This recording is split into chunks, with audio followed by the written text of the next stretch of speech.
وہ عالی اخلاق سے بنتی ہے، وہ عالی کردار سے بنتی ہے۔ آپ جھوٹے خوش آمدی ہزاروں اکٹھے کر سکتے ہیں، لیکن ایک بھی محبت والا آپ نہ ڈھونڈ سکیں گے۔ اور ایک ریت میں اسے پانی نظر آ رہا ہے اور وہ اسے پانی سمجھ کے دوڑا جا رہا ہے، کہنے والا کہہ رہا ہو بھائی یہ ریت ہے، پانی نہیں ہے۔ وہ کہتا ہے تم حسد کرتے ہو مجھ سے، تمہیں میری عزت سے حسد ہے۔ او بھائی کوئی حسد نہیں ہے، میرے بوجھ جو کسی کھو کے تینوں عزت نہیں دیتی، تو میں صحیح کہہ رہا ہوں، پانی نہیں ریت ہے۔ نہیں، تمہاری نظر کا فریب ہے، یہ میں نے قرآن آپ کو بیان کیا ہے۔ کسراب بقیعۃ یحسبہ الظمآن ماء حتی اذا جاءہ لم یجدہ شیئا۔ دنیا کمانے سے اللہ نے کب روکا ہے؟ زمین کی، سمندر کی ساری نعمتیں تمہارے لیے پیدا کی، کلو واشربو، جاؤ کھاؤ پیو، ایسا نہیں روکا۔ ہاں، دھوکا نہ لگے تمہیں، دھوکے میں پڑنے سے روکا ہے۔ دیکھو کہیں سے اصل سمجھ کے ایمان نہ بیچ بیٹھنا، ضمیر کے سودے نہ کر دینا، غیرت کو نہ سلا دینا، پیسے کے غلام نہ بننا۔ تعس عبد الدینار وعبد الدرہم وعبد القطیفہ، سب سے محبوب اللہ کے محمد مصطفیٰ صلی اللہ علیہ وسلم، اور سب سے زیادہ اپنی امت سے پیار کرنے والے محمد مصطفیٰ صلی اللہ علیہ وسلم۔ میرے نبی نے فرمایا جہنم آئے گی، ایک چیخ مارے گی، تصفر زفرۃ، لا يبقى ملک مقرب ولا نبی مرسل الا جفا علی رکبتیہ۔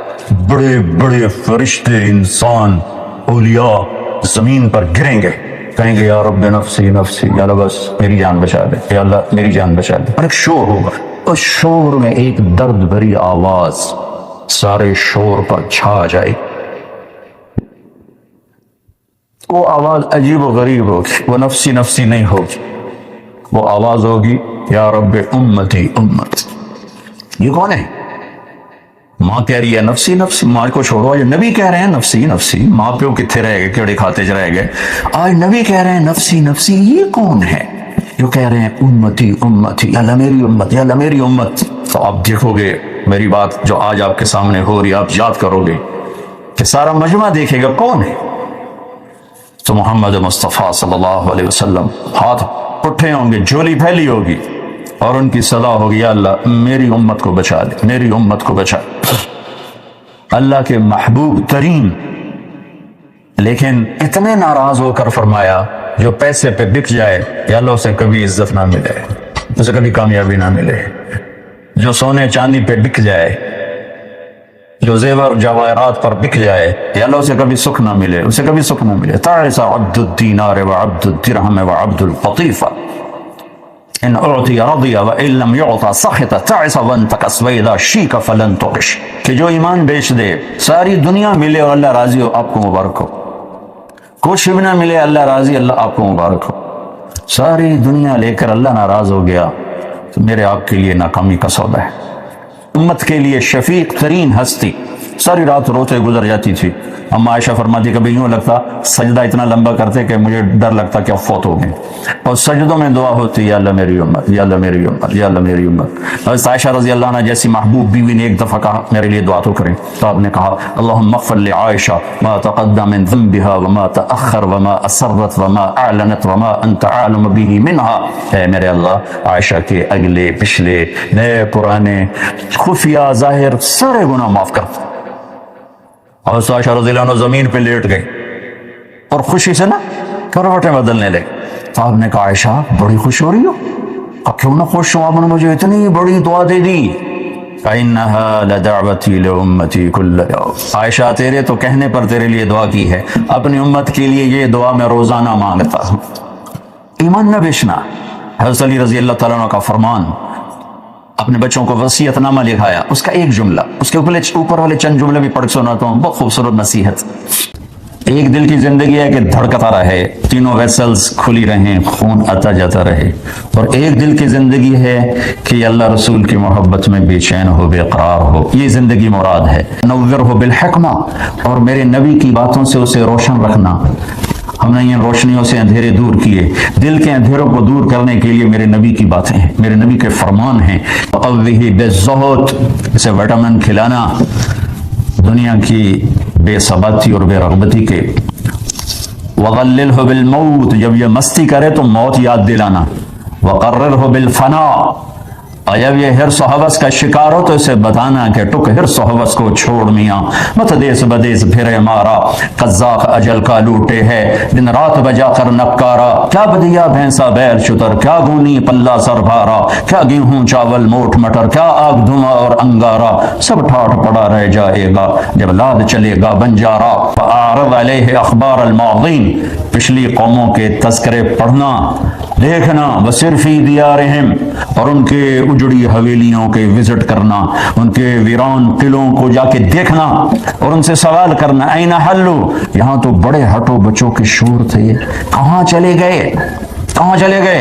فَإِنَّكَ تَرَىٰ قَدْ انتقلوا مِنْ دَارِ الْغُرُورِ وَنَزَّلُوا فِي دَارِ الْغُرْبَةِ، میرے بچوں تم دیکھو گے کہ سب دھوکے کا گھر چھوڑ کر مٹی کے گھر میں سو گئے اور مٹی بن گئے۔ فَإِنَّكَ صِرْتَ كَأَحَدِهِمْ، ایک دن تم بھی خبر کے گروی رکھ دیے جاؤ گے۔ لہٰذا لا تبع آخرتک بدنیاک بل بیع دنیاک بآخرتک، میرے بچوں جب دنیا اور آخرت میں ٹکر ہو تو پھر آخرت بچا لینا، دنیا چھوڑ دینا، کیوں تو ویسے ہی چھوٹ جاتا۔ مرنے والے کون سے پونڈ جیبوں میں ڈال کے جاتے۔ یہدی من یشاء ویضل من یشاء، ہدایت چاہوں دے دوں نہ چاہوں نہ دوں، وتعز من تشاء، جس کو چاہوں عزت دے دوں، وتذل من تشاء، جس کو چاہوں ذلیل کر دوں، تؤتی الملک من تشاء، جس کو چاہوں بادشاہ بنا دوں، وتنزع الملک ممن تشاء، جس سے چاہوں بادشاہی واپس لے لوں، یبسط الرزق لمن یشاء، جس کا چاہوں رزق کھول دوں، ویقدر، جس کا چاہوں تنگ کر دوں، یدخل من یشاء فی رحمتہ، جس سے چاہوں اپنی رحمت میں شامل کر دوں، اپنی رحمت میں داخل کر دوں، یختص برحمتہ من یشاء، جسے چاہوں اپنی رحمت کے ساتھ نواز دوں، یؤید بنصرہ من یشاء، جس کی چاہوں میں مدد کروں، جس کی چاہوں نہ کروں، یہب لمن یشاء الذکور، جسے چاہوں بیٹے دیتے، ویزوجہم ذکرانا و اناثا، جسے چاہوں دونوں ہی دے دوں، ویجعل من یشاء عقیما، جسے چاہوں کچھ بھی نہ دوں۔ اس جہان میں اوپر والے جہان میں صرف اللہ کی بادشاہی ہے۔ لہو ما فی السماوات، آسمان تیرے اللہ کے، وما فی الارض، زمین تیرے اللہ کی، وما بینہما، خلا تیرے اللہ کا، وما تحت الثری، تہے خاک میں جو کچھ ہے وہ تیرے اللہ کا۔ اینما تولوا فثم وجہ اللہ، جدھر منہ اٹھا کے دیکھو گے سامنے تمہیں اللہ کے جلوے نظر آئیں گے۔ مشرق میں دیکھو تو اللہ کے جلوے، مغرب میں دیکھو تو اللہ کے جلوے، شمال میں دیکھو تو اللہ کے جلوے، جنوب میں دیکھو تو اللہ کے جلوے تیرے اندر دکھاؤں گا۔ حتی یتبین لہم انہ الحق، جب تو ایک کام کر، ایک آنکھ خرید کے لا، لیکن یہ مول بکاؤ چیز نہیں ہے، بازار کی جنس نہیں ہے، ایک آنکھ لے کے آ جو حرام نہ دیکھتی ہو، جس آنکھ میں حرام نہ اترا ہوا ہو، جو ننگے ناچ نہ دیکھتی ہو، جو عریاں فحاشی کے مناظر نہ دیکھتی ہو، کوئی حیا والی آنکھ لے کے آ تو پتے پتے میں تمہیں اللہ دکھائی دے گا، ذرے ذرے میں تمہیں اللہ دکھائی دے گا۔ بارش کے قطرے بولیں گے کہ اللہ ہے، دھرتی کا فرش بولے گا کہ اللہ ہے، بلند آسمان بولے گا کہ اللہ ہے۔ ایک ایک دودھ کے قطرے میں تمہیں اللہ کے جلوے نظر آئیں گے، صدف کے موتی میں تمہیں اللہ کے جلوے نظر آئیں گے، مور کے ناچ میں تمہیں اللہ کے جلوے نظر آئیں گے، سانپ کی پھونکار میں تمہیں اللہ کے جلوے نظر آئیں گے، شیر کی دھاڑ میں تمہیں اللہ کے جلوے نظر آئیں گے، بل کھاتی ندیوں میں تمہیں اللہ کے جلوے نظر آئیں گے، پھلوں کا لٹکتا ہوا خوبصورت منظر، اس میں تمہیں اللہ ہی اللہ کے جلوے نظر آئیں گے، تمہارے سانس کے آنے اور جانے میں تمہیں اللہ کے جلوے نظر آئیں گے۔ گندے پانی سے بنا ہوا انسان کبھی مرد کے روپ میں کبھی عورت کے روپ میں، یہ سب کچھ تمہیں بتائے گا کہ کوئی ہے، وہ کون ہے؟ وہ اللہ ہے۔ وہ کیسا ہے؟ لا الہ الا ہو، کوئی اس جیسا نہیں، وہ وحدہ لا شریک ہے، اس کا کوئی معبود نہیں ہے۔ وہ کیسا ہے؟ وہ کیسا ہے؟ لا تأخذہ سنہ، اونگتا نہیں، ولا نوم، سوتا نہیں۔ تم زمین کی سرنگوں میں چلو تو اللہ کے سامنے، تم فضاؤں خلاؤں میں اڑ کر چلو تو اللہ کے سامنے، تم پانیوں کے اندر اتر کے تیرو تو اللہ کے سامنے، تم رات کے اندھیروں میں چھپو تو اللہ کے سامنے، تم زور سے بولو تو اللہ کے تک آواز پہنچے، تم آہستہ بولو تو اللہ تک آواز پہنچے۔ وَأَسِرُّوا قَوْلَكُمْ أَوْ اجْهَرُوا بِهِ۔ ایک اور بات، تم دل کی دھڑکنوں سے بولو تو بھی اللہ سنتا ہے۔ فَإِنَّهُ يَعْلَمُ السِّرَّ وَأَخْفَى۔ تنزیل ممن خلق الارض والسماوات العلا۔ کون ہے؟ الرحمن۔ کہاں ہے؟ علی العرش استوى۔ کیسا ہے؟ لہ ما فی السماوات وما فی الارض وما بینہما وما تحت الثرى۔ علم کیسا ہے؟ وَإِن تجہر بالقول فإنه يعلم السر وأخفى۔ زمین اللہ کی، آسمان اللہ کے، کائنات اللہ کی، پانی اللہ کے، ہوائیں اللہ کی۔ ألم نجعل الارض مہادا۔ کوئی مجھے زمین بچھا کے تو دکھا دے۔ کوئی ہے تیرے رب کے سوا فرش بچھانے والا؟ والجبال اوتادا۔ کوئی مجھے پہاڑ گاڑ کے تو دکھا دے۔ کوئی ہے تیرے اللہ کے سوا پہاڑ گاڑنے والا؟ وخلقناکم ازواجا۔ کوئی نطفے سے انسان تو بنا کے دکھا دے، کوئی مرد عورت کے روپ تو بنا کے دکھا دے۔ تیرا اللہ ہی ہے جو پانی پہ کبھی عورت بناتا ہے، کبھی مرد بناتا ہے، کبھی بچہ بناتا ہے، کبھی بچی بناتا ہے۔ وجعلنا نومکم سباتا۔ کون ہے تیرے اللہ کے سوا جو نیند لائے؟ وجعلنا اللیل لباسا۔ کون ہے تیرے اللہ کے سوا جو رات کو لائے؟ وجعلنا النہار معاشا۔ کون ہے تیرے اللہ کے سوا جو دن کو لائے اور کھلا کر دے اور کرو، میڈیکل کالج میں پڑھو یا بازار میں دھندا کرو؟ کون ہے تیرے رب کے سوا؟ بنینا فوقکم سبعا شدادا۔ آسمان بنانے والا کون ہے؟ وجعلنا فیہا سراجا وہاجا۔ اس میں سورج کو تہکانے والا کون ہے؟ وسا سببنا الماء صبا۔ تیرے رب نے بارش کو برسایا۔ ثم شققنا الارض شقا۔ تیرے رب نے زمین کو پھاڑا۔ فانبتنا فیہا حبا وعنبا۔ تیرے رب نے اس میں پھل پھول اور غلوں کو نکالا۔ تیرے رب نے رفع السماوات بغیر عمد ترونها۔ بغیر ستونوں کے آسمانوں کو بلند فرمایا، بغیر کسی مٹی سے مٹی کو بنایا، بغیر لوہے کے لوہے کو بنایا، بغیر پانی کے پانی کو بنایا، بغیر سونے کے سونے کو بنایا، ہر چیز کا پہلا خود بنایا۔ بلا وهو الخلاق العلیم۔ یہ سب کچھ کے بعد میں یہ کہنا چاہتا ہوں، یہاں وہ ہوتا ہے جو اللہ چاہتا ہے، یہاں وہ نہیں ہوتا جو میں چاہتا ہوں، جو سلمان چاہتا ہے، جو جاوید چاہتا ہے، جو حکمران چاہتے ہیں، جو فرعون چاہتے ہیں، جو قارون میں اللہ نے فرعونوں کو مروڑ دیا۔ کون ہے جو گود سے ماؤں کے بچے چھینتا ہے اور ماؤں کے سامنے ذبح کر دیتا ہے، اور کوئی احتجاج نہیں، اور کوئی تحریک نہیں، کوئی اپوزیشن نہیں، کوئی اپوزیشن پارٹی نہیں ہے۔ یہ نمرود ہے جو لوگوں کو اپنے سامنے سجدوں میں ڈال رہا ہے۔ یہ شداد ہے جو ملک یمن میں جنت بنا رہا ہے۔ یہ قیصر و کسریٰ ہیں، انہوں نے کھوپڑیوں کے مینار کھڑے کر دیے۔ کدھر گئے چنگیز خان؟ کدھر گئے؟ کدھر گئے؟ کدھر گئے؟ سکندر اور دارا کہاں چلے گئے؟ تیمور اور غزنوی جاؤ جاؤ، آج ان کی قبروں کے نشان مٹ چکے ہیں۔ یہاں ایک اللہ ہے جسے بقا ہے، باقی سب کو فنا ہے۔ اللہ تعالیٰ نے قرآن میں کہا دیکھتے نہیں ہو کیف فعل ربک بعاد ارم ذات العماد التي لم يخلق مثلها في البلاد وثمود الذين جابوا الصخر بالواد وفرعون ذي الاوتاد الذين طغوا في البلاد فاكثروا فيها الفساد فصب عليهم ربك صوت عذاب ان ربك لبالمرصاد۔ پیچھے لوٹو، آج کا حکمران چوہے سے زیادہ حقیر ہیں، پیچھے لوٹو۔ یہ قوم عاد ہے، یہ فرعون ہے، یہ ثمود ہے جو دھرتی پہ خدائی کے دعوے دار تھے، تیرے رب نے پکڑا اور تہہ خاک پہنچا دیا۔ میرے عزیزو، یہاں وہ ہوتا ہے جو اللہ چاہتا ہے۔ جب وہ بھلائی کا ارادہ کرتا ہے تو ہر شے خیر میں استعمال ہوتی ہے۔ ذلت سے عزت نکلتی ہے، موت سے زندگی نکلتی ہے، فقر سے غنا نکلتا ہے، کمزوری سے قوت نکلتی ہے۔ دوستو، مولانا طارق جمیل صاحب کے نئے اور پرانے بیانات سننے کے لیے ہمارے چینل اسلام بائی وقار کو سبسکرائب کریں اور بیل آئیکن کا بٹن دبانا نہ بھولیں۔ شکریہ۔ جب اس سے دوستی ہوتی ہے تو اس کے نظام حق میں ہوتے ہیں، جب اس سے عداوت اور دشمنی ہوتی ہے تو نظام خلاف ہو جاتے ہیں۔ میں کچھ اور کہنا چاہتا تھا لیکن سلمان کی باتوں نے مجھے رلا بھی دیا اور میرا سارا مضمون بدل دیا کہ یہ کیوں ہو رہا ہے، جہاز کیوں پھٹ گیا، برفانی تودا کیوں آ کے گر گیا، معصوم بچے بموں کا نشانہ کیوں بن گئے،